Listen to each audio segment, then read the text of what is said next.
இயேசு கிறிஸ்துவின் நாமத்தினாலே வாழ்த்துக்கள். இந்த நாள் தியானம் சங்கீதம் 32:8.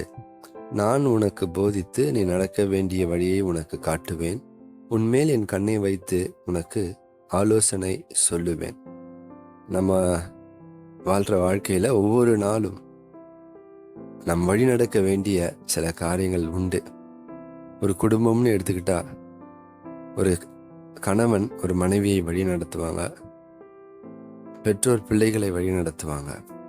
இன்னைக்கு ஆனால் அந்த குடும்பத்தினுடைய தலையாக இருக்கிறவங்கள யார் வழி நடத்துவா அப்படின்னு பார்த்தா, எல்லாரையும் வழி நடத்த ஒரு தேவன் உண்டு. இந்த வார்த்தை தான் சொல்லுது, நான் உனக்கு போதித்து, I will teach you and I will guide you.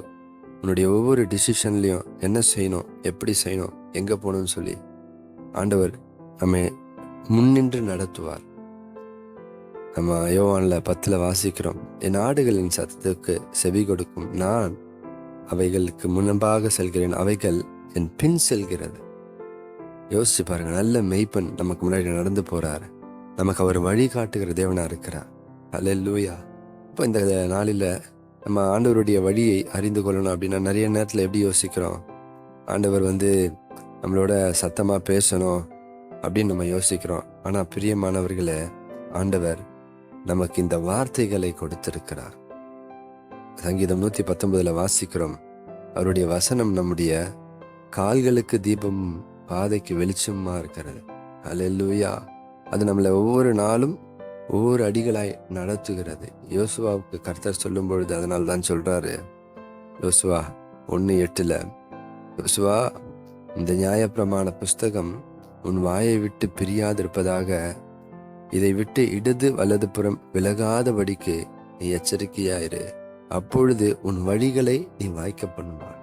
அப்பொழுது காரியங்கள் உனக்கு வாய்க்கும். இந்த காலை வேளையில் ஒருவேளை, ஆண்டவரே, என் வாழ்க்கையில் நிறைய காரியங்களில் நான் வழி தெரியாம நான் அலைந்து கொண்டிருக்கிறேன், எனக்கு உதவி செய்யுங்க என்று கேட்பீங்கன்னா, பிரியமானவர்களே, நீங்கள் ஒரு ஜெபத்தோடு கூட இந்த வேதாகமத்தை ஆவியானவர் என்னோடு பேசுங்க என்று சொல்லி நீங்கள் உண்மையாய் வாசிப்பீர்களானால், ஒவ்வொரு நாளும் இந்த வார்த்தை உங்களையும் என்னையும் வழி நடத்தும்.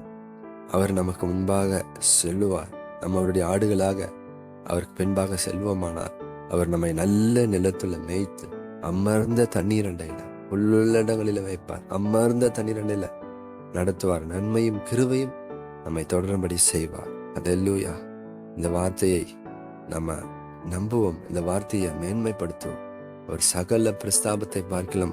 அதனாலதான் இந்த வார்த்தையை அவர் மகிமைப்படுத்தியிருக்கிறார்.